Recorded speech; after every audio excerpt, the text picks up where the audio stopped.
I think we're live. Um, let me let me wait to the live stream catches up.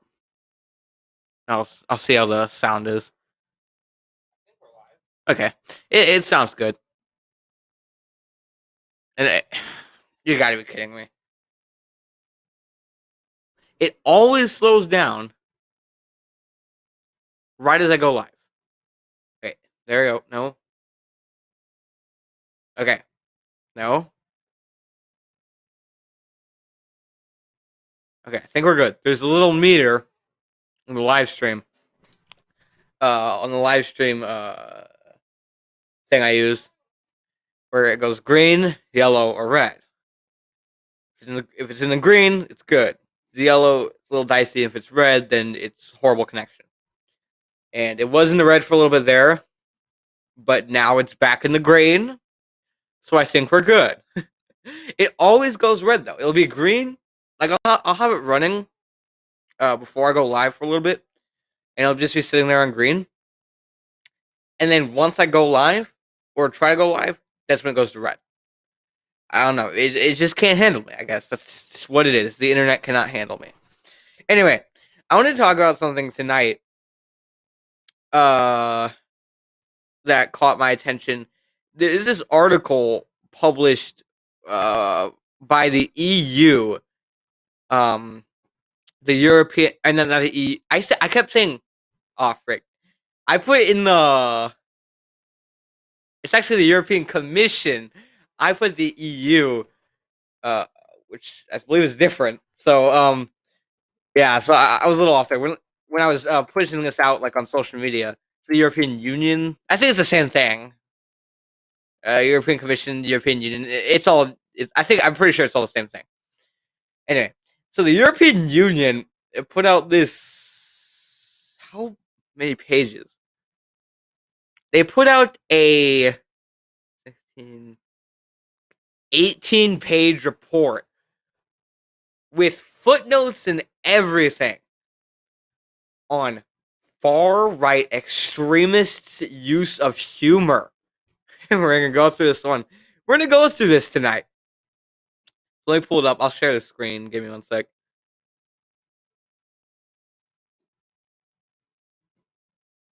Um,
Can you hear me now?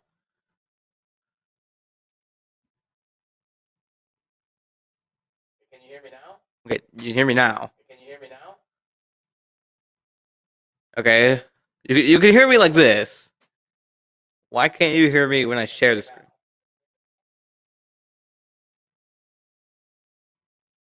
Why can't you hear me when I share the screen? It's a little weird.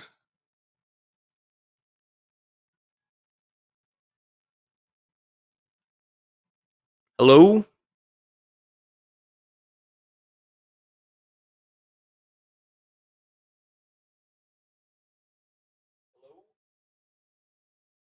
Hello?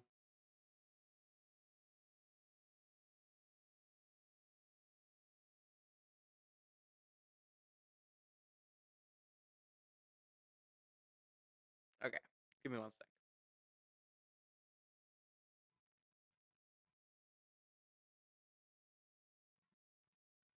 Okay, let's see. This should be good now. Hopefully. Okay, let's see. Okay, this should be good now. Yeah, yeah, that's good.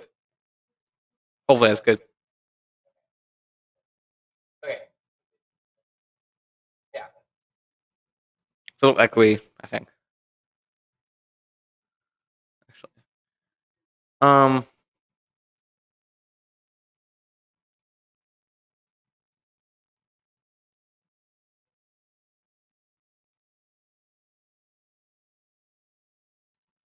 there we go. I'm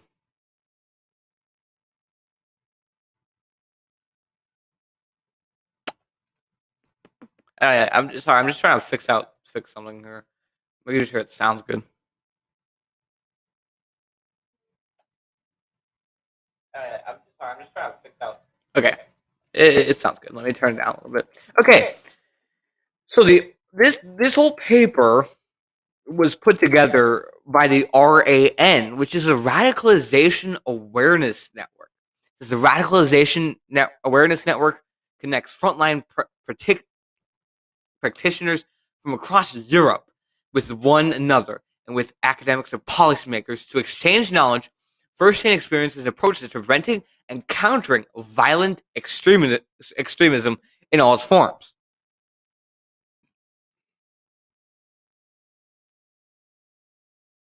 What do we do? The RAN organizes a number of thematic working groups for frontline practitioners so they may share their extensive knowledge, firsthand experience, and approaches with one another and peer review each other's work. The RAN also produces a series of publications which are shared with its network of frontline practitioners, which both highlight the lessons learned, insights, and recommendations from working group meetings and consolidate RAN's network and knowledge experiments. Preventing and countering violent extremism involves more than surveillance and security. The influencing efforts of terrorists and violent extremists do not stop at national borders. Neither shall our efforts to undermine the radicalization and recruitment of future terrorists. The European Commission's communication on preventing radicalization to terrorism and violent extremism, as well as the European Agenda on Security, provides a policy framework for the EU's prevention policy.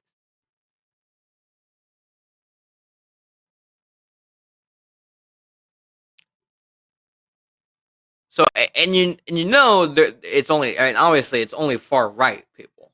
It's not people like Antifa. They're after who, actual terrorists or BLM. It's the far right types. So let's get to, give me 1 second. Let's get to the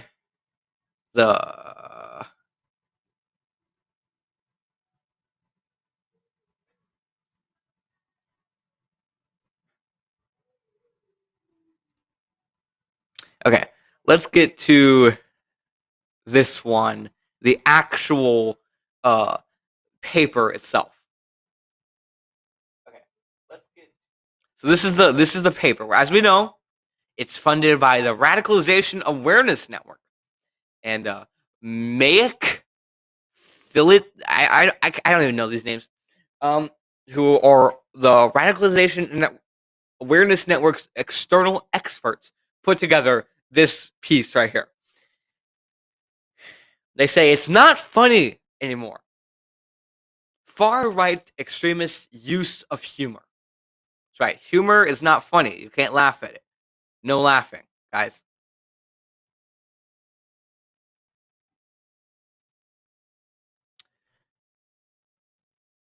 It goes on. The legal notice. The document has been prepared for blah blah blah.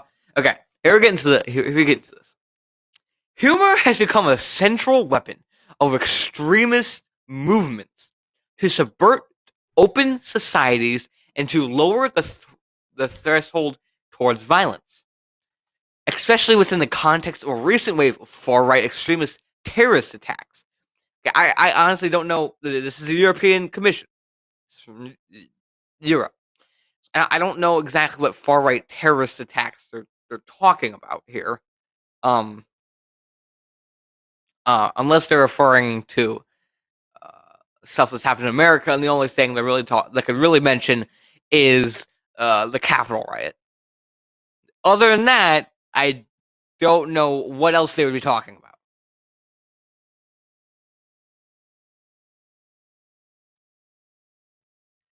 Um, we witness playful ways in communicating racist ideologies.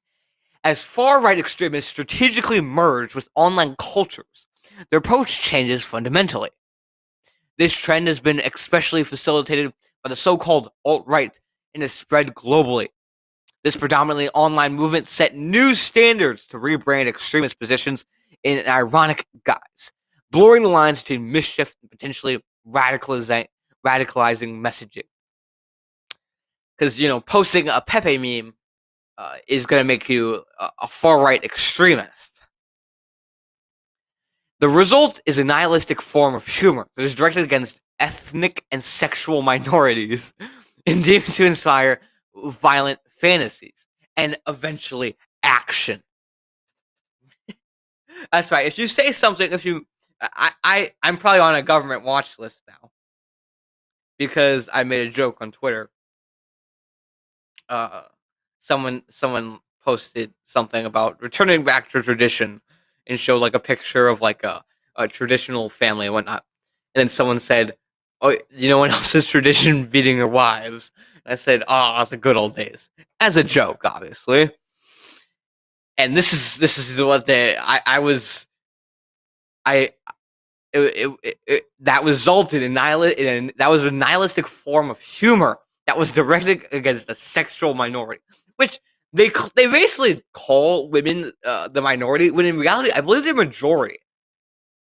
Like I believe the majority of the population is women, so they're not the minority here, and that's why the feminists are so dumb. It's like if you guys really were the victims of society, you have the majority. Like I'm pretty sure there are more women in the world than men. So it's like if you guys have the majority, like if you guys wanted to do something, you could. But no. Um, this paper scrutinizes how humor functions as a potential factor in terms of influencing far-right extremist violence. In doing so, we trace the strategic dissemination of far-right narratives, discuss how extremists conceal their misanthropic messages in order to deny ill-intention or purposeful harm. These recent developments pose major challenges for practitioners as a new generation of violent extremists emerge from digital subcultures. Without a clear organizational center, prevention strategies need to renew, focus, and cope with the intangible nature of online cultures. So basically, what I said is, if you if you post a Pepe meme.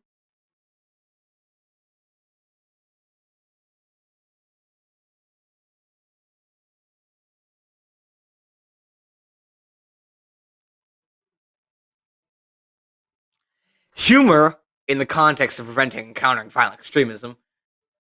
Uh, Give me one sec. Humor. Okay. I'm just checking the live stream. Humor in the context of preventing and countering violent extremism has largely been discussed as a means to combat extremist ideologies. Various counter-narrative com- campaigns have deployed humor to question the authority of extremist groups and ridicule their ambitions, like calling Xi Jinping a Winnie the Pooh, which I believe Winnie the Pooh is banned in China because Xi Jinping didn't like it because people called him Winnie the Pooh. Even though it's difficult to measure the effectiveness of such campaigns, research has shown that such endeavors are appropriate to spin democratic alternatives for affected youth. Thus, the potential of humor as a means of persuasion and disengagement is acknowledged by a variety of actors, yet much less attention has been paid to how humor is utilized by extremist groups and subcultures as a means of recruitment. Addressing this gap in PCVE research and practice has become an urgent issue, especially in light of the diligently meditated wave of far-right terrorism that has struck Christchurch, El Paso, and Hale, amongst others. They name they name two. Wait, are they blaming Christchurch on far right memes? Like I don't know. I don't know if that's what they're saying here because I just whatever. Well, we keep going on. The perpetrators of these attacks did not have a criminal record of neither members of extremist organizations, nor did they have any links to local scenes. Rather, they emerged from digital subcultures which share, besides their receptiveness to extremist ideas, a cynical style of humor intended to numb and desensitize its consumers to the use of violence. In the manifestos, the terrorists consequently adopt expressions from meme cultures and online memes. In particular, image-based forums such as 4chan and 8chan developed as places from which where extremist messages with humorous and ironic underpinnings spread into the mainstream, thereby making it increasingly difficult to distinguish between organized action and individual acts of provocation. Users of these forums rebrand far-right extremist ideologies and make them attractive for new target groups that are not on the radar of practitioners and law enforcement. Thinking of far-right extremism, we must associate with backward-looking, stiff and formal zealots who act on the fringes of the political spectrum. Yet the skinhead image has long been overcome, and in fact, also more recent phenomena like the identitarians have lost traction throughout Europe. As far-right extremists strategically merge with online cultures, their approach changes drastically. In fact, they have learned the lesson that if our Stallion associates a movement wants to be successful, it needs to be entertaining, participatory.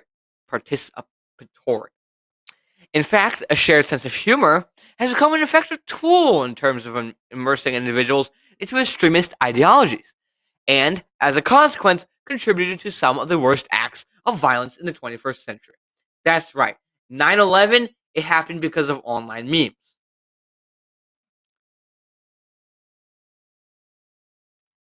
Also, and they even claim that January 6th was one of the first worst things to happen, to America in the 21st century. That also happened because of online memes, guys. Analyzing the strategic use of humor might thus provide some clues regarding what makes far-right extremist ideas attractive to a generation of digital natives and how digital cultures have become a potential factor in terms of invoking, influencing racist mass violence. So, how can we make sense of the connection between humor-driven subcultures and extremist violence? Answer: we don't. We just ban all memes because the left can't meme. In this research paper, we aim to shed. I told you it was like a research report. This is. It's like the kind of research report you did in high school.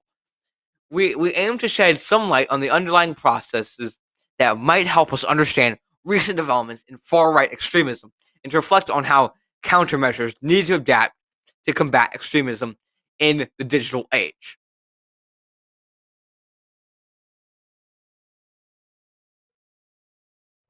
We begin with a brief primer on the relationship between humor and far-right extremism, followed by a description of the recent conflation of online cultures and far-right extremism. We then outline the far-right online ecosystem, highlighting the spread and varieties of humor across different platforms, as well as the potential for violent radicalization.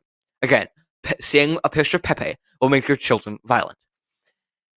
We conclude by focusing on the problems in tackling online hate cultures and providing some recommendations to help support practitioners working in this area.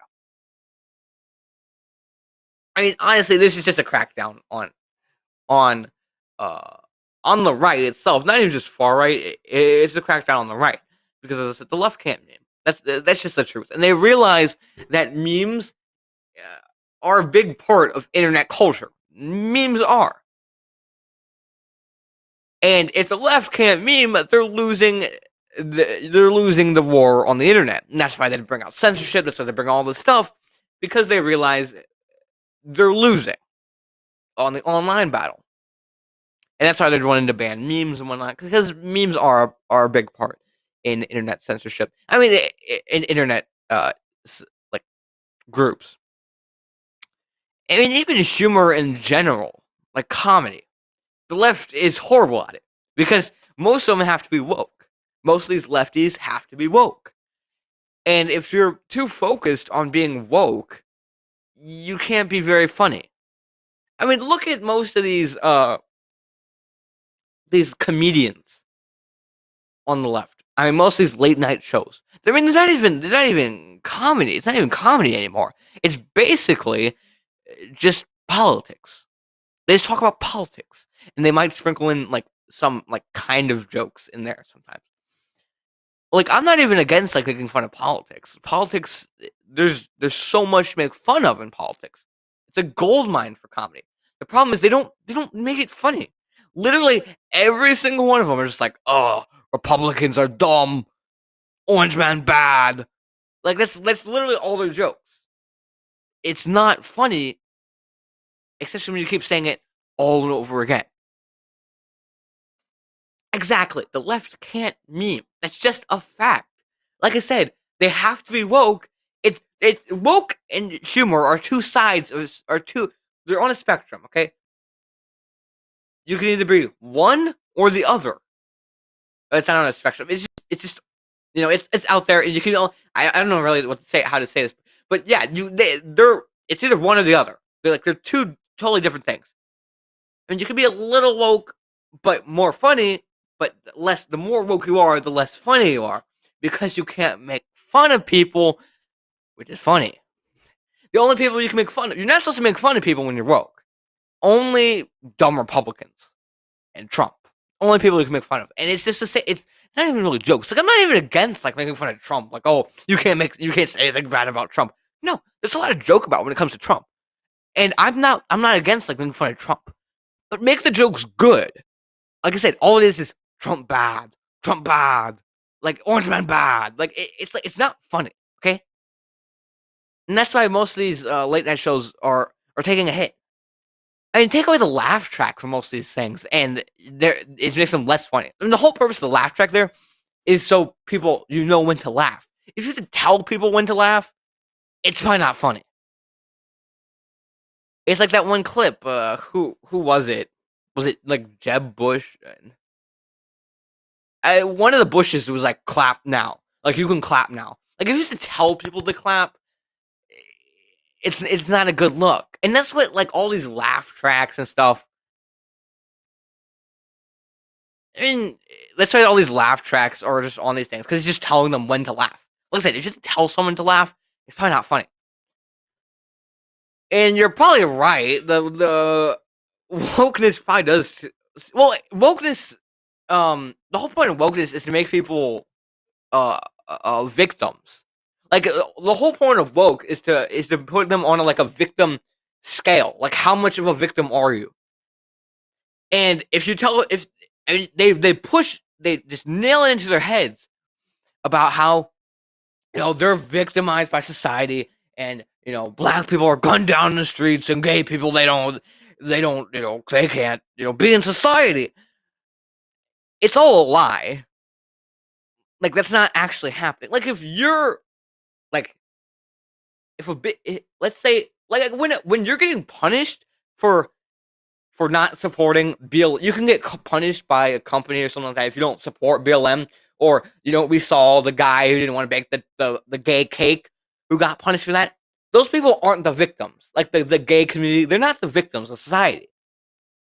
But what they do with this whole woke thing is they put the people on basically a tier list where it's okay. You're more victimized than this person, and when you tell people, like, you put people on this victimized scale, it makes them more emotional. And that's the whole point of the Democrat Party, is just to make people emotional. They prey on people's stupidity, because the more emotional you are, the less logically you think. So the whole Democrat game is to make people emotional, make them feel as if they're victims of society. And that's why they're, the SJWs and whatnot, they're always like crying and screaming, because they're honestly, like, I kind of feel sorry for them, because they're honestly, their minds are being manipulated by the left. They make them emotional, making them think less logically, and so they're more likely just to do anything they're told. They're more emotional, not thinking logically. It's what the left does. It's literally a Democrat game. So I honestly, I do agree with you. Wokeness probably does mess with the brain. The Democrat Party itself messes with the brain. Anyway, go on. Humor and far right extremism. While it is a truism that extremist movements are all only successful if they speak the language of the masses, researchers and practitioners have been repeatedly overwhelmed by the new guise that extremist communication has adopted in the digital era. Imagine being a researcher, that you get paid to research memes. Like, honestly, like, that doesn't even sound that bad of a career.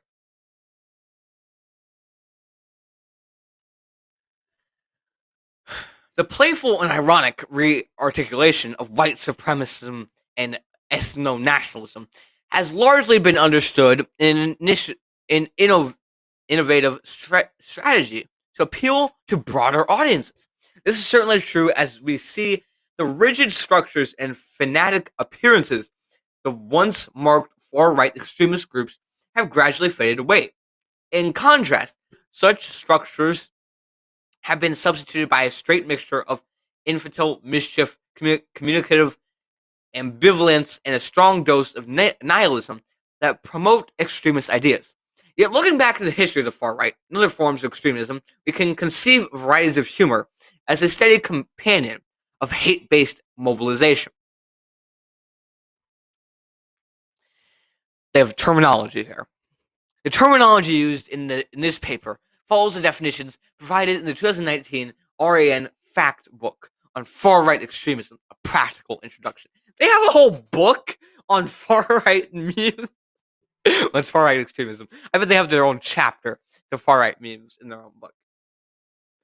Like I said, imagine like doing this for a job, like just going on like Twitter every day to look at catch up on far-right memes.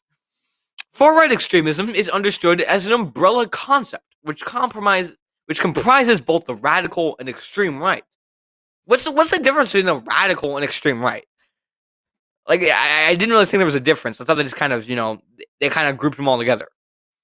Far-right extremism encompasses a range of different ideologies, which may include elements of cultural, ethnic, and or racial nationalism. Individuals, movements, and groups within the far-right extremist spectrum, it's a whole spectrum, also differ in terms of how far they're willing to take their activism, whether they're prepared to use violence or not. There are also inconsistencies regarding the concept of the authoritarian state. Some individual movements and groups may be in favor of overturning democracy completely. I'm in favor of overturning democracy. Democracy is cringe. Whilst others may support retaining democracy and championing a more heavy-handed state with harsher punishments for crimes. Well, I just want to say the biggest lie by the mainstream media and you know and the Democrat Party especially is that we live in a democracy. America's a democracy. It's not. Democracy sucks. It's a constitutional republic. So just remember, we're not a democracy. Okay. I mean, obviously, this is the EU. They have different stuff over there, but I just want to point out, it really bugs me when they always like, "Oh, our democracy." Like, we're not a democracy. America's not a democracy. Civil rights activist Saul Alinsky wrote back in 1971 in his renowned book Rules for Radicals. This advice has been key to winning their hearts and minds of people, especially by progressive movements. As through humor, much is accepted that would have been rejected if presented seriously. In recent years, Alinsky's book experienced an unexpected renaissance in far right circles. Okay, I just want to point out, if you actually listen to what they're saying, this honestly sounds more like the left in America, where they're not necessarily going to humor because they're, like I said, they're losing the humor game. They're losing the comedy game. What they can control is entertainment, and they control celebrities and whatnot. So they're just pushing all their, like it's all their stuff that you said out loud like 10 years ago. You said men can be women and women can be men. Most people thought you were crazy. 10 years ago, back in like 2008, when Barack Obama was first running, he didn't support gay marriage. The Democrat Party did not, most of the Democrat Party did not support gay marriage. I put a clip on this channel yesterday night of Joe Biden himself, a little while ago, talking about a marriage is between a man and a woman. No gay marriage. The Democrat Party did not support gay marriage, 10, 20 years ago. Like I said, 2008, when Barack Obama was president.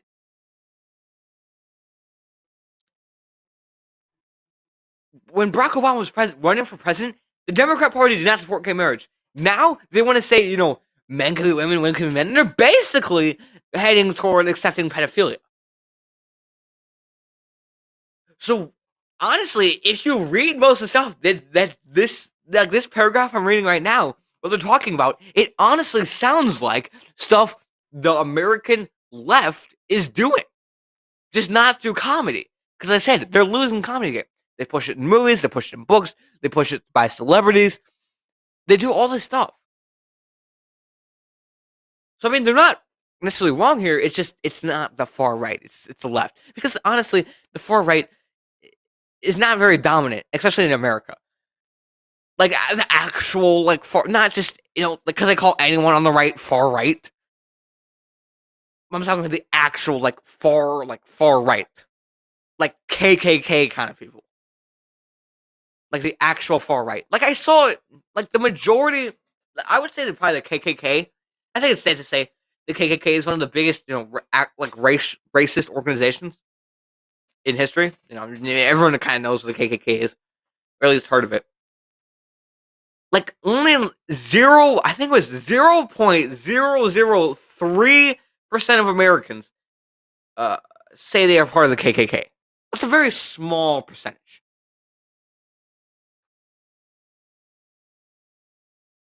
Yeah, I mean, I didn't doubt that the wokeness affected their brains because it honestly probably does. Like I say, their whole goal is to get them all, hyper sensitive, get them very emotional, messes with their mind. These people are honestly scarred by the left. Democrat voters are actually scarred. Most of them are, like mentally.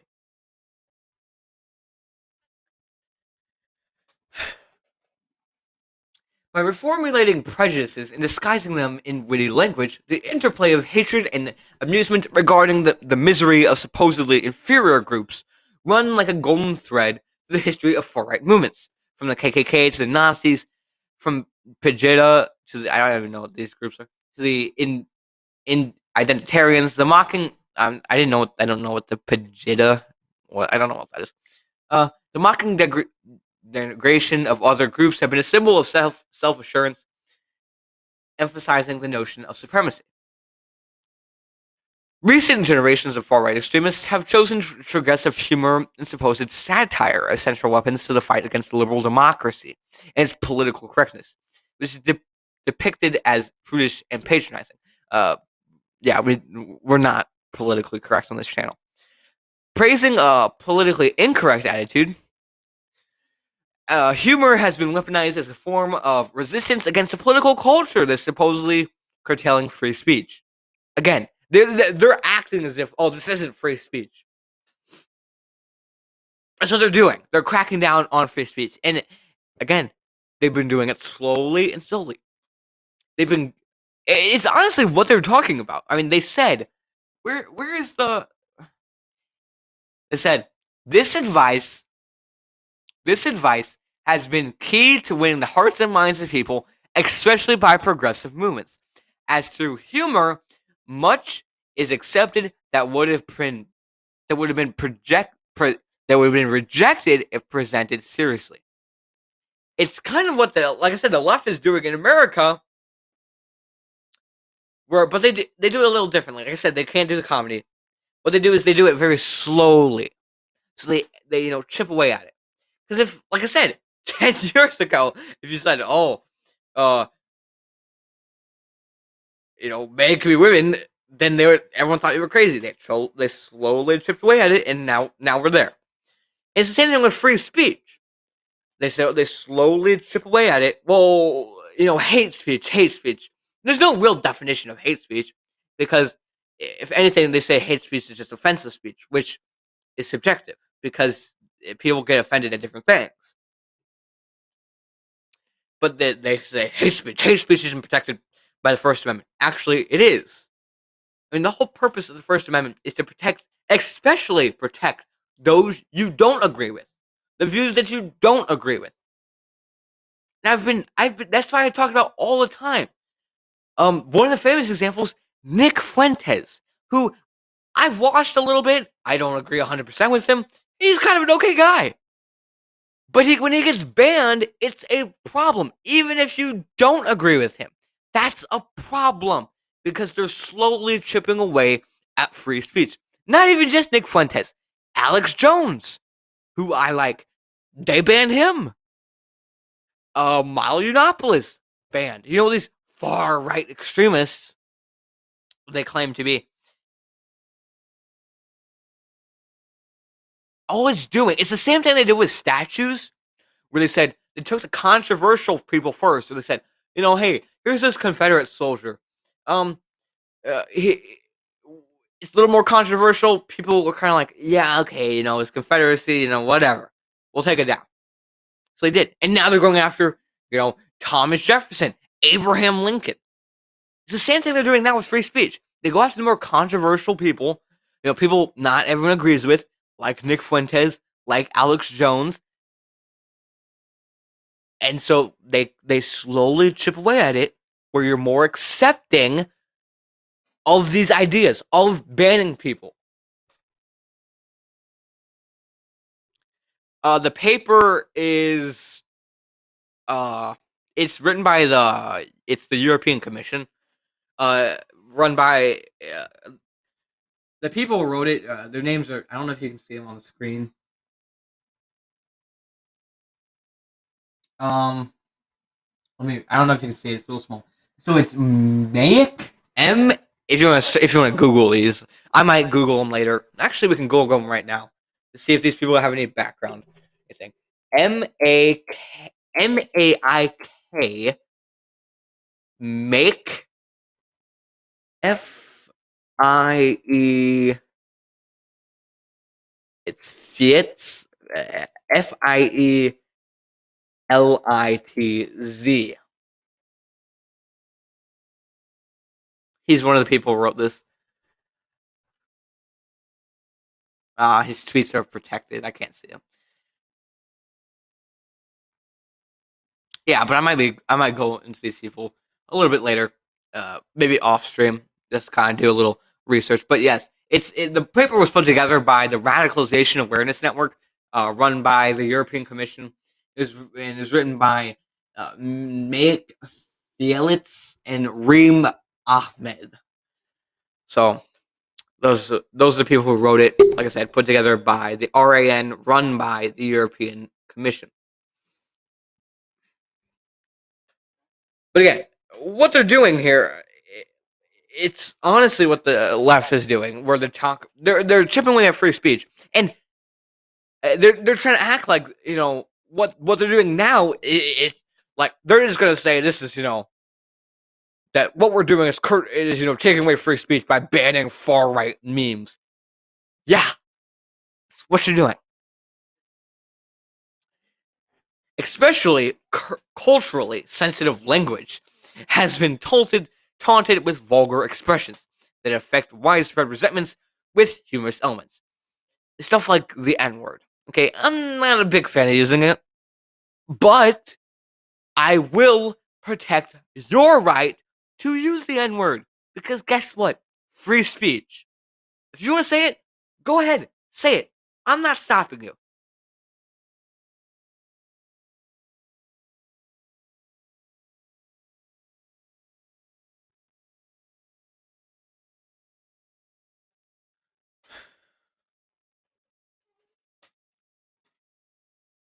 Yeah, most of the stuff is garbage. Anyway, I just wanted to go because I thought it was kind of funny because it's like these people are literally getting paid to look at memes. uh, Hence, derogatory statements are giving a humorous guise to make them more compatible with the political mainstream. At the same time, it shifted the limit of tolerance further to the right. This dog whistled payoff, especially in the digital realm, where special literacy is needed to follow certain references. What does this pay off so well? Why does this pay off so well? Persuasive terms, humor is effective, especially attractive for extremist groups, given its effect on the following emotions. Humor activates repressed emotions, releases inhibitions, enables an immediate and spontaneous exchange of feelings. Humor stimulates and activates decision making processes and changes in perspective and replaces rigid behavior patterns with more flexible ones. Humor reduces interpersonal barriers and increases both identification with one's own group and demarcation from the outside group. Demarcation from the outside group. So basically, they're kind of just saying what I said is the left's way is to make you more emotional. But honestly, I people basically what they're trying to say is that the far right is using humor to make you more emotional and more accepting of their ideas and beliefs, which honestly I find very hard to believe because again, the far right, like actual racists and whatnot, like like I said, KKK members, like those kind of people, Nazis and whatnot, they're not really accepted into society. Like their views are very looked down upon. So even if they made a joke, I don't think people are just gonna be like, "Oh yes, I agree with Nazis now because you posted a Pepe meme." Yeah, I mean they know, like I said, they know memes are a big part of our culture, and since the left can meme, they gotta shut it down. The relationship between humor and far right extremism has been reinforced in the digital content. And actually, I want to know, like, is there any examples of far right memes leading to violence? Like someone saw memes and it led them to do violent things. Like honestly, is there an example of this?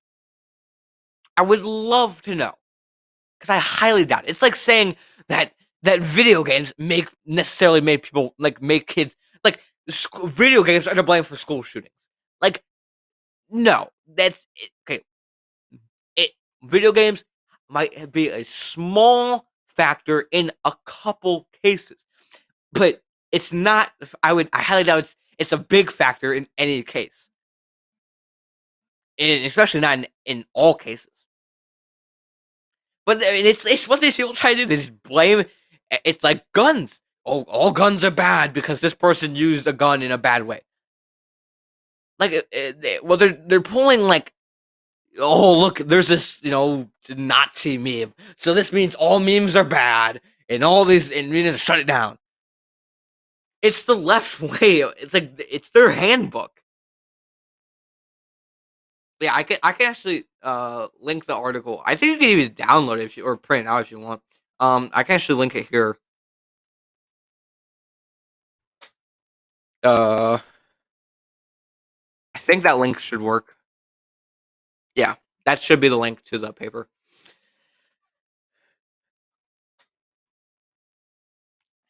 Memes are cultural units of meaning, image, text, or audio fragments developed and spread virally by copying or combining with other units. Memes have become a central means of online communication, can influence how we see the world and thereby shape our views. Internet memes consist of images, captions, or GIFs. Anyone can create, edit, and share a meme. Anyway, if you want to see some memes, I've been posting some recently, but you can follow me on social media, especially Twitter. Twitter and Gab are the two ones I'm on most, which are all linked in the description below. Limor Schiffman argues that that funny or ironic memes, in particular, have the power to foster political and social participation. So they have this I believe it's the Wojak meme, the Doge meme, and Pepe the Frog are the three examples. The original iteration of the Wojak meme expressed emotions such as melancholy, regret, or loneliness. It has gradually been adapted and advanced by far-right meme culture to portray liberals with blank expressions. The aim here is to show that normies do not question the information that comes from mainstream press and politics. Where is it? Are they wrong?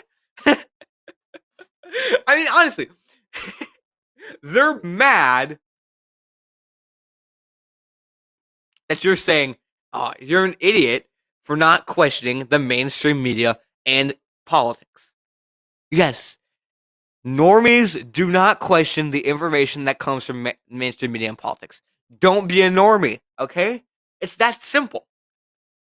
They're honestly saying we are mad. We want to shut down memes because it may lead people to question us. This is honestly the breakdown of all of it. Don't be a normie. Question the mainstream. Question the media. Question politics. The Doge meme is one of the most famous internet memes. Now, I actually don't know that. I'm gonna get into this because I didn't think the Doge meme was very controversial, but okay. Which has been adapted in various ways to tease a kind of outdated humor and style of individuals and politicians.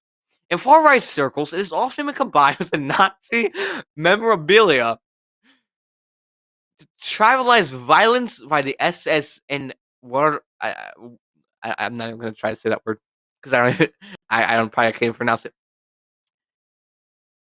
So the Doge, if you post the Doge meme, you're probably racist.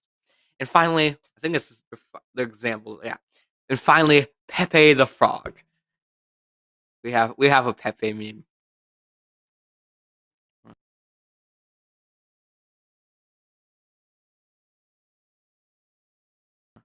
Just the truth.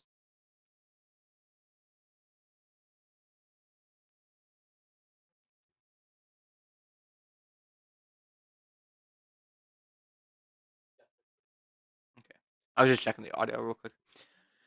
The Pepe meme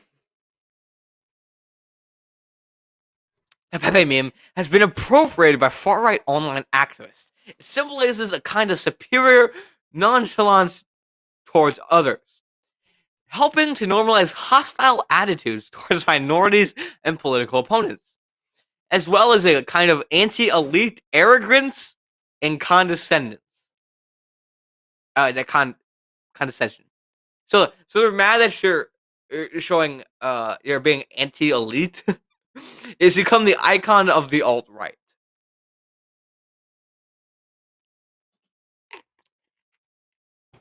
The problem with this is that these memes are popular. These are popular meme templates. Pepe, Doge, and the Wojak meme. So not everyone using these memes are far right extremists. They're simply memes. It's like a gun. Gun is a gun. It depends on how people use that gun.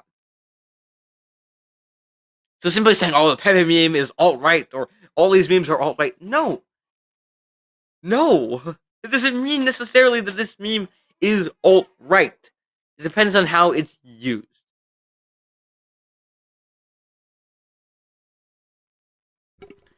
So this whole thing is stupid.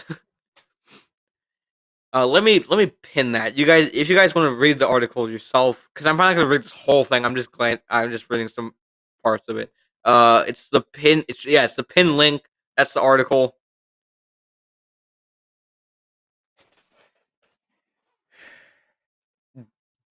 Digital hate culture.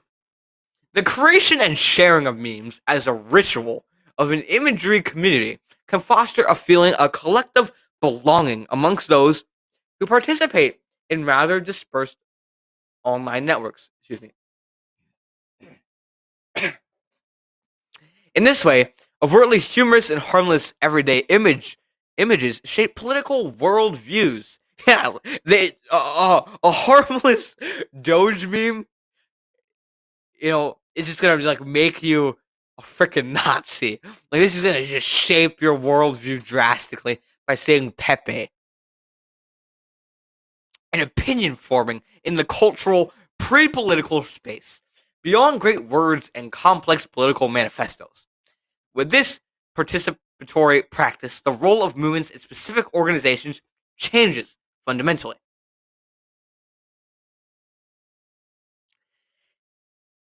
As far right actors are not in the position to control the various streams of hate online, they rather attempt to post radicalized content that spreads through infamous image boards such as 4chan and 8chan.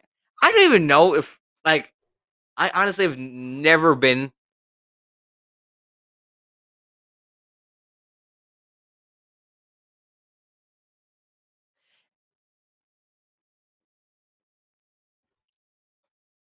I honestly have never been on 4chan. I didn't even know it was really a thing. Like people are still on it. I kind of thought it died out. And I don't even know how many people are still on this, if it's still a thing. Like, if anyone's still on it, I think it's mostly just these like groups of people, like more far right people. If that's the thing, like I think it's mostly just them. Like I don't think some like random guy is gonna be like, oh yeah, let me go on 4chan now. Like I just I didn't. It's not a very popular site anymore. Like I think it just did very popular a little while ago, but it's not very popular anymore. Things like Reddit are probably a lot more popular than 4chan. So that they're like pulling out, like I said, maybe I'm wrong, but I don't think many people are on 4chan these days. So they're pulling out like extreme examples of like, oh look, there's some like Nazi memes on 4chan. Like I don't know anyone who's on 4chan. I've never been on 4chan. I don't know if anyone still is. What they're doing is like oh, here's a Nazi meme, so that means every person who uses this meme is a danger to society. Anyone who posts a picture of Pepe the Frog is a danger to society.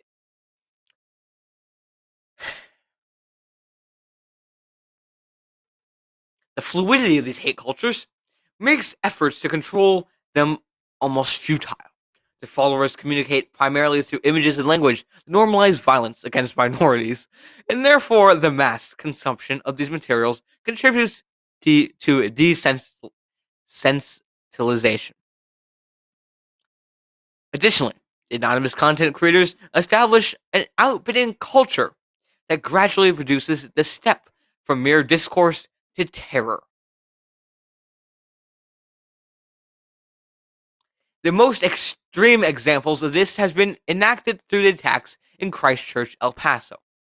These are culminating events that have their roots in the very communities that combine extremist ideologies with a cynic dose of humor. The response to the Christchurch attack within these far-right extremist online communities have been as disturbing as the attack themselves. They combine infantile humor, neo-Nazi allusions, and blatant contempt for humanity. For instance, users of the infamous image boards reproduced snapshots from the live stream video of the attacker, which the execution of a Muslim man by close shot to the head could be seen, and remix these brutal images with meme avatars. Again, if you're talking about 4chan, I don't know if anyone on 4chan. I don't.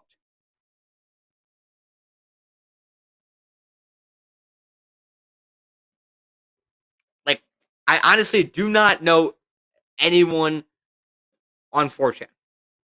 So what they're doing are just bringing up extreme examples of these certain things.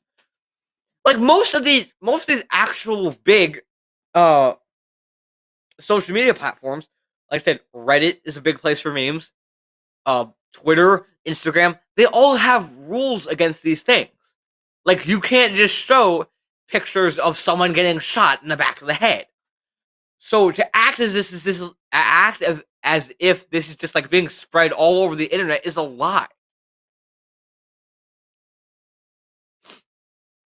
Like like I said, they're bringing up like this extreme example of like, oh, this happened on 4chan. It's like, okay, like I think most of the people there aren't very nice people anyway. There's a very few people who are still on there.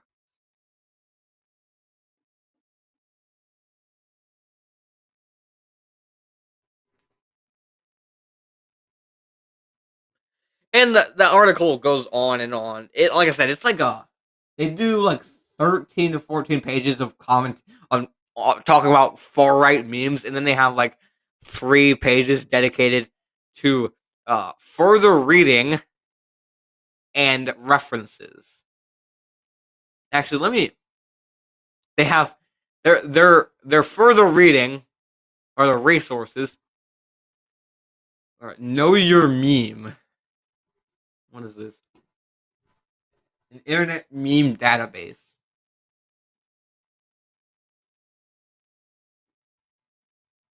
Okay, this is their resource.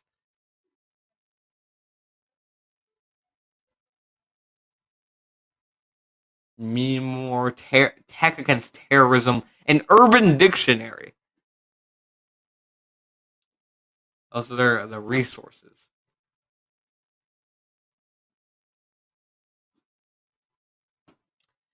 So yeah, if you guys want to read the rest of the article, it's like I said, it's like it's like a. Oh, frick, what did I click? What what happened? I don't know what happened. Oh, there we go. Okay, if you want to read the whole article, it's like it's 18 pages long. We covered some of it.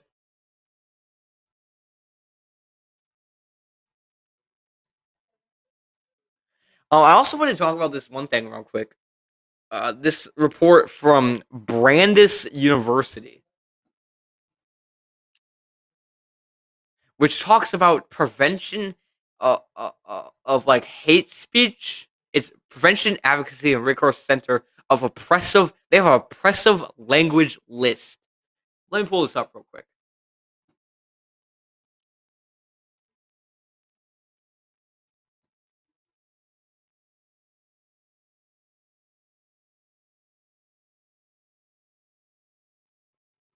This is their oppressive language list. So wait, yeah, I'm just checking the audio real quick because whenever I share the screen, it seems a little weird. This is their oppressive. Okay, it's fine.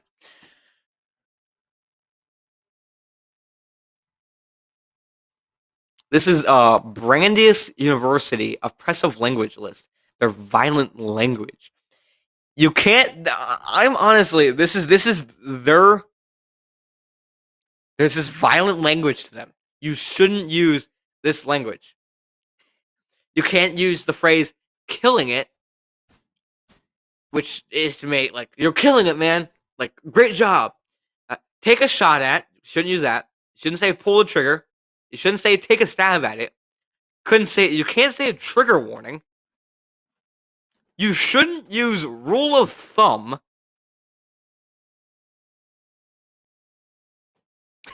This expression allegedly comes from an old British law allowing men to beat their wives with sticks. What? What? I need to fact check some of this stuff. You shouldn't use the phrase rule of thumb because it allegedly comes from an old British law allowing men to beat their wives with sticks no longer than their thumb. However, no written record of this law exists today.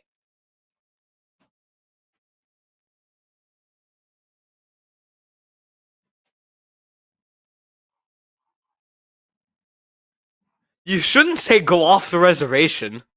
You shouldn't use the phrase wife beater, whipped into shape, more than one way to skin a cat, killing two birds with one stone, or beating a dead horse. This is oppressive language, which they probably see as hate speech as well.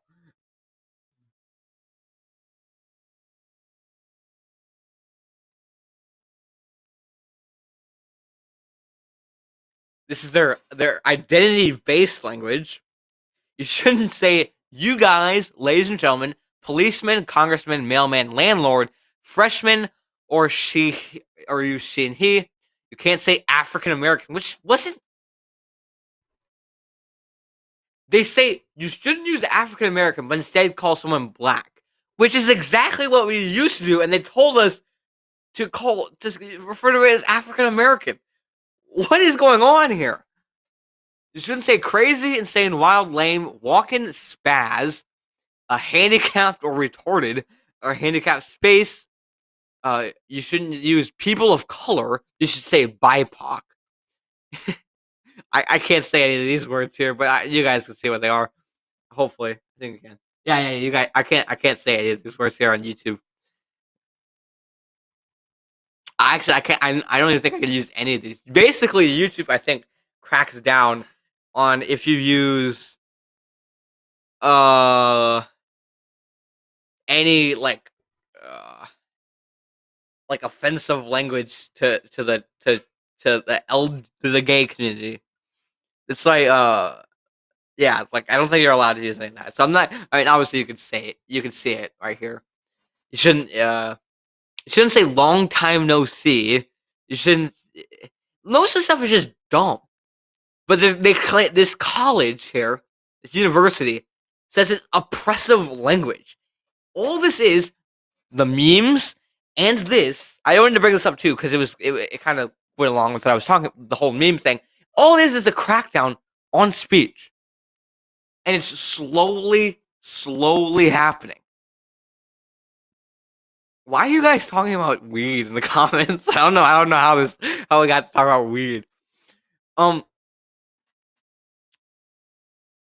but all it is a crackdown on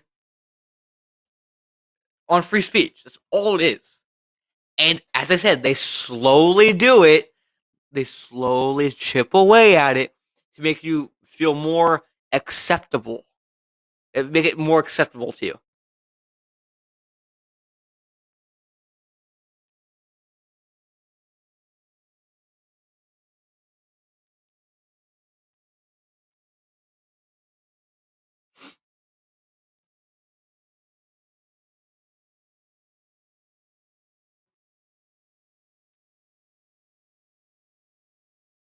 But anyway,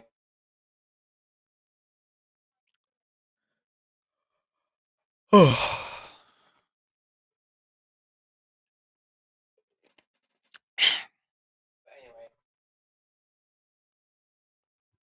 that's about it. Like I said, if you guys want to read that whole Here the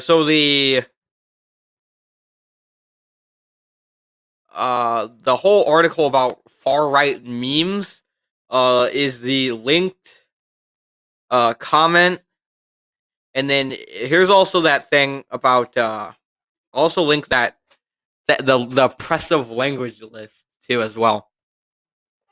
If you guys want to take a look at that too.